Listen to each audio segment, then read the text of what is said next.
တန်ယုတ်တနိကေ54တေဧကဓမ္မဝက်ရှေပတိပောပမတုတ်ယဟန်တို့အာနာပါနတတိနှင့်ရှင်သောတမာတိကိုပွားများအပ်ကျိန်ပန်များစွာပြုလုပ်အပ်သည်ရှိသောအကျိုးကြီး၏အာနိသင်ကြီး၏ယဟန်တို့အာနာပါနတတိနှင့်ရှင်သောတမာတိကိုအဘယ်သို့ပွားများအပ်ကျိန်ပန်များစွာပြုလုပ်အပ်သည်ရှိသောအကျိုးကြီးသည်အာနိသင်ကြီးသည်ယဟန်တို့ဤသာသနာတော်၌ယဟန်သည်တောသို့တွားရောက်၍ဖြစ်စေတစ်ပင်ရင်သို့တွားရောက်၍ဖြစ်စေစိတ်ငြိမ်ရာသို့တွားရောက်၍ဖြစ်စေတင်မလင်ခွေပြီးလျင်ကိုဖြောင့်မတ်စွာထား၍တတိကိုကမ္မထမ်းသို့ရှေ့ရှုဖြစ်စေလျက်ထိုင်နေ၏ထိုယဟန်သည်တတိရှိလျက်သာလျှင်ထွက်သက်လေကိုထုတ်၏တတိရှိလျက်သာလျှင်ဝင်သက်လေကိုရှု၏ရှေထွက်သက်လေကိုထုတ်လျင်လဲရှေထွက်သက်လေကိုထုတ်၏ဟုသိ၏ရှေဝင်သက်လေကိုရှုလျင်လဲရှေဝင်သက်လေကိုရှု၏ဟုသိ၏စွန့်လွတ်မှုကိုအဖန်တလဲလဲရှုလျက်ထွက်သက်လေကိုထုတ်အံ့ဟုအားထုတ်၍ကျင့်၏စွန့်လွတ်မှုကိုအဖန်တလဲလဲရှုလျက်ဝင်သက်လေကိုရှုအံ့ဟုအားထုတ်၍ကျင့်၏ယဟန်တို့အာနာပါနတတိနှင့်ရှင်သောတမာတိကိုဤသို့ပွားများအပ်ကျိန်ပန်များစွာပြုလုပ်အပ်သည်ရှိသောအကျိုးကြီး၏အာနိသင်ကြီး၏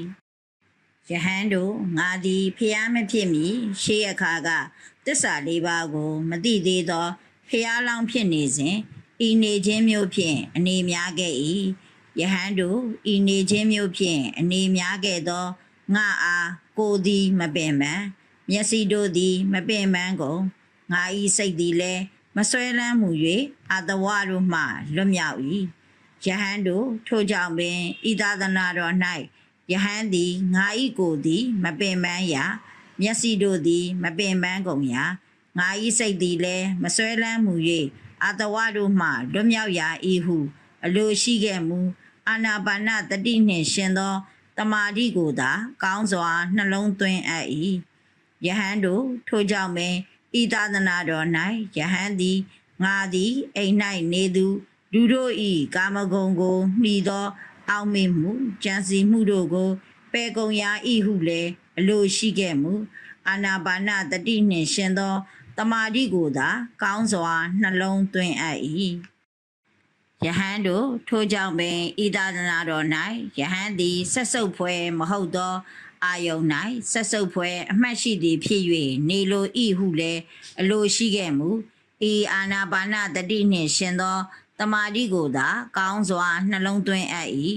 ယဟန်တို့ထိုကြောင့်ပင်ဤသာသနာတော်၌ယဟန်သည်ဆက်ဆုပ်ဖွယ်အာယုန်၌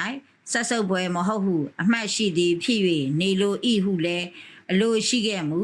ဤအာနာပါနတတိနှင့်ရှင်သောတမာတိကိုသာကောင်းစွာနှလုံးသွင်းအပ်၏ယဟန်တို့ထိုကြောင့်ပင်ဤသာသနာတော်၌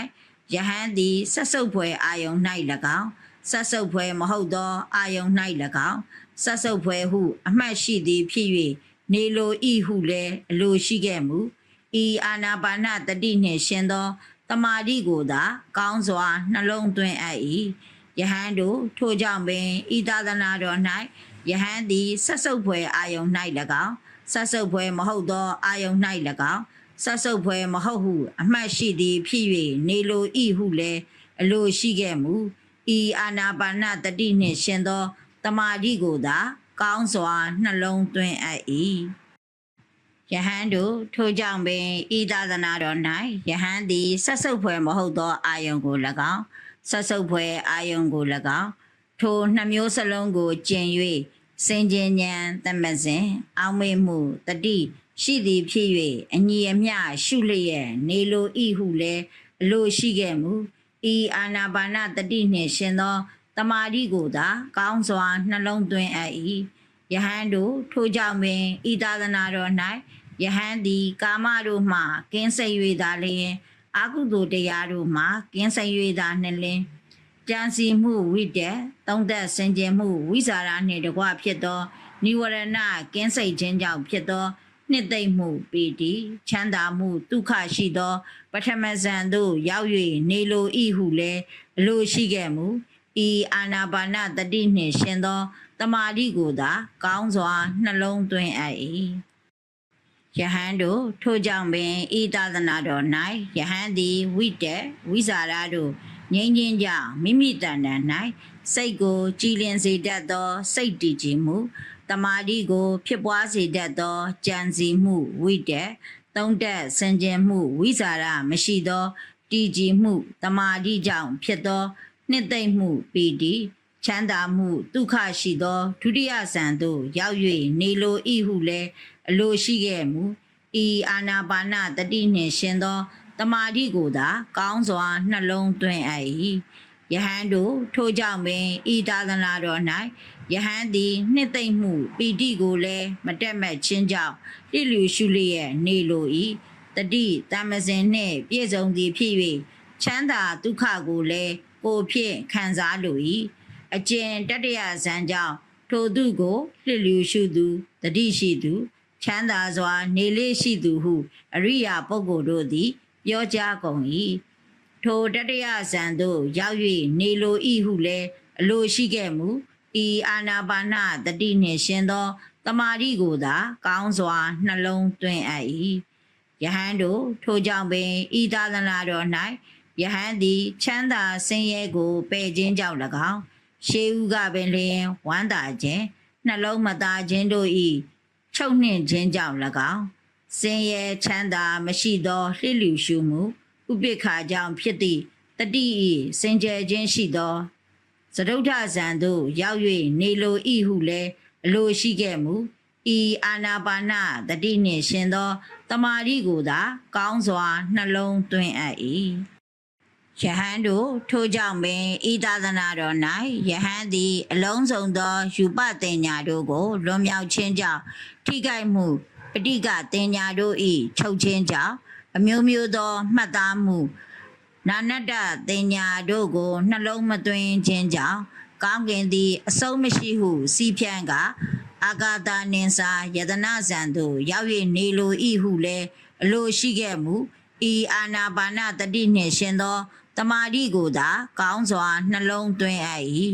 ယဟန်တို့ထို့ကြောင့်ပင်ဤသာသနာတော်၌ယဟန်သည်အလုံးစုံသောအာဂါတနင်္စာယတနာဇံကိုလွန်မြောက်၍ဝိညာဉ်သည်အဆုံးမရှိဟုစီးဖြန်းက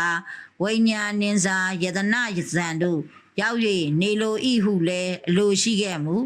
ဤအာနာပါနတတိနှင့်ရှင်သောတမာတိကိုသာကောင်းစွာနှလုံးသွင်းအပ်၏ယဟန်တို့ထို့ကြောင့်ပင်ဤသာသနာတော်၌ယဟန်သည်အလုံးစုံသောဝိညာဉ်နင်္စာယတနာဇံကိုလွန်မြောက်၍တစုံတရာမျှမရှိဟုစီးဖြန်းကအကိဉ္စညာယတနာဇံသို့ရောက်၍နေလိုဤဟုလည်းအလိုရှိခဲ့မူဤအာနာပါနတတိနှင့်ရှင်သောတမာတိကိုသာကောင်းစွာနှလုံးသွင်းအပ်၏ယဟန်တို့ထို့ကြောင့်ပင်ဤသာသနာတော်၌ယဟန်သည်အလုံးစုံသောအကိဉ္စညာယတနာဇံကိုလွန်မြောက်၍နေဝတင်ညာနာတင်ညာယတနာဇံသို့ရောက်၍နေလိုဤဟုလည်းအလိုရှိခဲ့မူဤအာနာပါနတတိနှင့်ရှင်သောတမာတိကိုသာကောင်းစွာနှလုံးသွင်းအပ်၏ယဟန်တို့ထို့ကြောင့်ပင်ဤသာသနာတော်၌ယဟန်သည်အလုံးစုံသောနေဝတင်ညာနာတင်ညာယတနာဇံကိုလွန်မြောက်၍တင်ညာဝေဒနာတို့၏ချုပ်ရာနိရောဓတမပတ်သို့ရောက်၍နေလိုဤဟုလည်းအလိုရှိခဲ့မူဤအာနာပါနတတိနှင့်ရှင်သောတမာတိကိုသာကောင်းစွာနှလုံးသွင်းအပ်၏ယဟန်တို့အာနာပါနတတိနှင့်ရှင်သောတမာတိကိုဤသို့ပွားများအပ်သည်ရှိသောကျိန်ဖန်များစွာပြုလုပ်အပ်သည်ရှိသောဒုက္ခဝေဒနာကိုခံစားသည်ဖြစ်ခဲ့မူထိုဒုက္ခဝေဒနာသည်မမြဲဟုသိ၏လွှမ်းမိုး၍မတည်နိုင်ဟုသိ၏မနှစ်သက်အပ်ဟုသိ၏ဒုက္ခဝေဒနာကိုခံစားသည်ဖြစ်ခဲ့မူထိုဒုက္ခဝေဒနာသည်မမြဲဟုသိ၏လွှမ်းမိုး၍မတည်နိုင်ဟုသိ၏မနှစ်သက်အပ်ဟုသိ၏ဥပိ္ပခာဝေဒနာကိုခံစားသည်ဖြစ်ခဲ့မူထိုဥပိ္ပခာဝေဒနာသည်မမြဲဟုသိ၏လွှမ်းမိုး၍မတည်နိုင်ဟုသိ၏ မနှစ်သက်အပ်ဟုသိ၏ဒုက္ခဝေဒနာကိုခံစားသည်ဖြစ်ခဲ့မူမရှင်သည်ဖြစ်၍ထိုဝေဒနာကိုခံစား၏ဒုက္ခဝေဒနာကိုခံစားသည်ဖြစ်ခဲ့မူမရှင်သည်ဖြစ်၍ထိုဝေဒနာကိုခံစား၏ဥပိ္ပခဝေဒနာကိုခံစားသည်ဖြစ်ခဲ့မူမရှင်သည်ဖြစ်၍ထိုဝေဒနာကိုခံစား၏ထိုသူသည်ကိုယ်အပိုင်းခြားရှိသောဝေဒနာကိုခံစားသည်ရှိသောကိုယ်အပိုင်းခြားရှိသောဝေဒနာကိုခံစား၏ဟုသိ၏အသက်အပိုင်းခြားရှိသောဝေဒနာကိုခံစားသည်ရှိသောအသက်အပိုင်းခြားရှိသောဝေဒနာကိုခံစား၏ဟုသိ၏ခန္ဓာကိုယ်ပျက်စီးသည်မှအထက်ဖြစ်သောနောက်ကာလ၌အသက်ဆုံးသည့်တိုင်အောင်ဤဘဝ၌ပင်အလုံးစုံသောခံစားခြင်းတို့ကိုမနှစ်သက်အပ်ကုန်သည်ဖြစ်၍ငြိမ်းအေးကုန်လက်တန့်ဟုသိ၏ယဟန်တို့ဥပမာတော်ကစီကိုဆွဲရည်၎င်းမိစာကိုဆွဲရည်၎င်းစီမီသည်တောက်လောင်ရ၏ထိုစီကုန်ခြင်းကြောင့်၎င်းမိစာကုန်ခြင်းကြောင့်၎င်းမိစာမရှိသည်ဖြစ်၍ငြိမ်းရ၏ယဟန်တို့ဤအတူပင်ယဟန်သည်ကိုယ်အပိုင်းခြားရှိသောဝေဒနာကိုခံစားသည်ရှိသောကိုယ်အပိုင်းခြားရှိသောဝေဒနာကိုခံစား၏ဟုသိ၏အသက်အပိုင်းခြားရှိသောဝေဒနာကိုခံစားသည်ရှိသောအသက်အပိုင်းခြားရှိသောဝေဒနာကိုခံစား၏ဟုသိ၏ခန္ဓာကိုယ်ပျက်စီးသည်မှအထက်ဖြစ်သောနောက်ကာလ၌အသက်ဆုံးသည့်တိုင်အောင်ဤဘဝ၌ပင်လျင်အလုံးစုံသောခံစားခြင်းတို့ကိုမနှစ်သက်အပ်ကုန်သည်ဖြစ်၍ငြိမ်းအေးကုန်လက်တန့်ဟုသိ၏ဟုမိန့်တော်မူ၏အထမတုတ်ပြီး